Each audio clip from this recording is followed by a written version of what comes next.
Hi mommies, another great day to review another great educational toy. This is an educational toy called Fishing Puzzle Block, and let me tell you what are my thoughts about this. For me, this is a full-blown and all-out educational toy. Do you know why?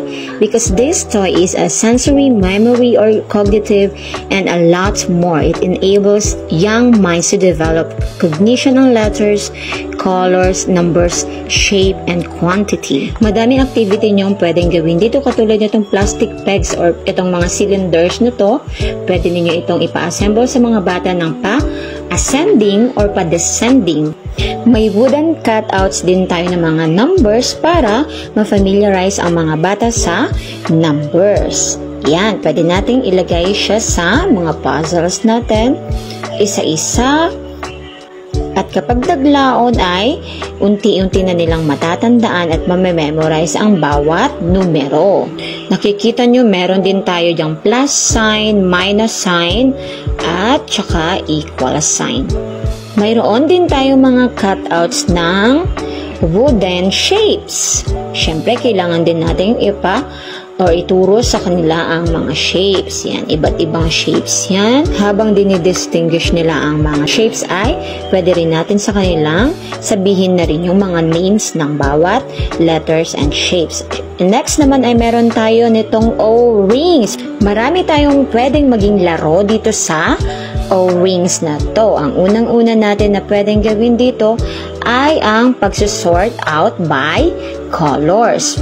Habang sinasort out natin pinapasort out natin sa mga bata ang colors, ay pwede natin itong ipalagay dun sa cylinder. Another activity naman yun para ma-enhance ang kanilang motor skill. This activity will also give them a better and improved concentration. It can also instill creativity and imaginations. Isa pa sa pwede ninyo ipalaro dito gamit ang O-rings ay yung pag-follow nila sa instruction. Halimbawa ay maglagay ng 2 kulay violet na rings sa pinakamataas na tore sa hanay ng mga plastic pegs or nitong mga cylinders. O kaya ilagay ang iyong paboritong kulay sa pinakamaliit o pinakamababang tore or cylinder. Kung mas creative ka at resourceful, pwede kang kumuha ng tali at ipashoot mo isa-isa itong mga O-rings. Isang maganda rin tong activity para sa fine motors ng mga bata. Pwede rin yung kung may dice ka mula sa iba niyang toy, pwede nyo rin yung gamitin para kung ano yung lalabas na number upon dicing ay, halimbawa number 2, ay magpo-provide siya ng 2 rings. Pwede rin yun gawin sa shapes and sa numbers, syempre. Next activity dito ay yung fishing. Ang unang-una ninyong ipagawa ay ipalagay ninyo o ipasalansan ninyo ang bawat fish, bawat isda dun sa designated na pwesto nila. May mga colors naman yan.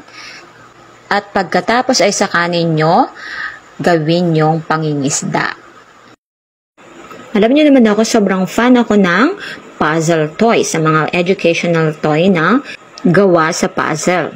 Kasi sobrang daming benefits na makukuha sa ganitong klase o uri ng mga laruan. Nakaka-increase ng IQ ng mga bata at nagpo-promote ng problem-solving skills sa mga bata.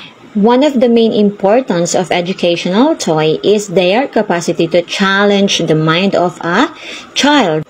Ang mga ganitong laruan ng mga puzzle ay nag-i-encourage sa kanila na mag-isip habang fina-follow nila yung step-by-step sequence of solving a particular problem. Maraming klase ng puzzle. Nagva-vary sila in complication. May madali, may medyo madali, may mahirap-hirap, na ganon. The more complicated a puzzle is, the more energy, attention, and thinking is required from children.